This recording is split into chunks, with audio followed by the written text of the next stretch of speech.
Evan here from Dunstone Design in the House of Dunstone.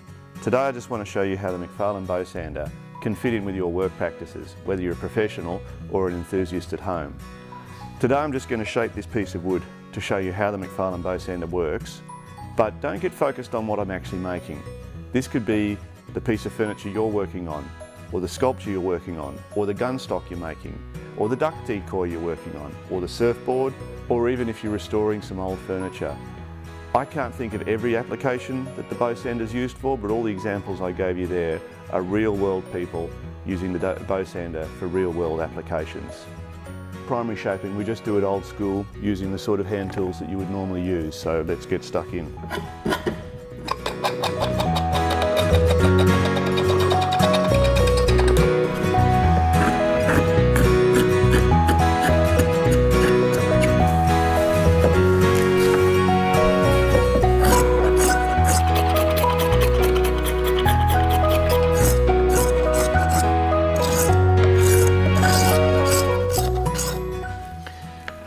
At this point, I've done my shaping through here, and I'm actually trying to keep a crisp line here and a definition line there.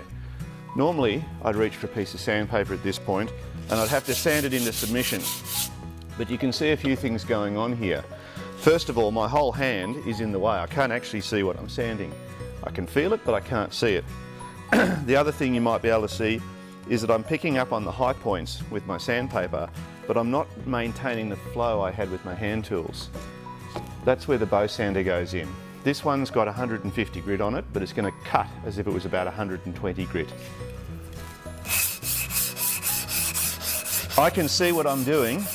I can see my definition lines, and I'm ferring out those high points. But the best thing is,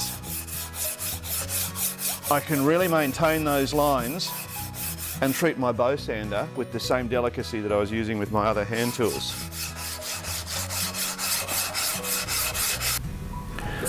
I've just changed the grit on my Bowsander down to 240, and I've also increased the tension on the spine, so now that is a much tighter piece of paper, and you're going to see how going from 150 to 240 we're actually going to be able to polish and shape that, and then we'll switch up to some 320 as well.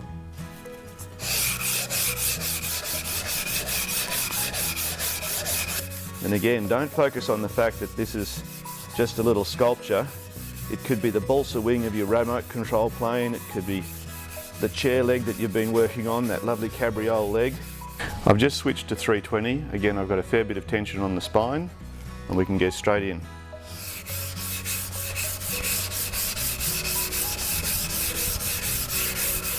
So there we go, straight off the tool.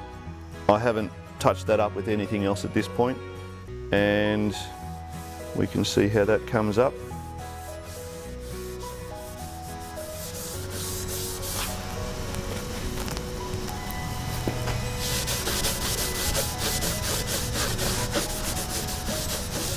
I guess the most important thing that we want to see at this point is that we've kept that defined line, we've kept that round over, and it was quick and easy and makerly to do. So there you go, the MacFarlane Bowsander, a real tool for real craftsmen. You can buy the MacFarlane Bowsander online on our website, or come and see us at one of the timber and working wood shows. And don't worry, we also ship internationally. Thanks for listening.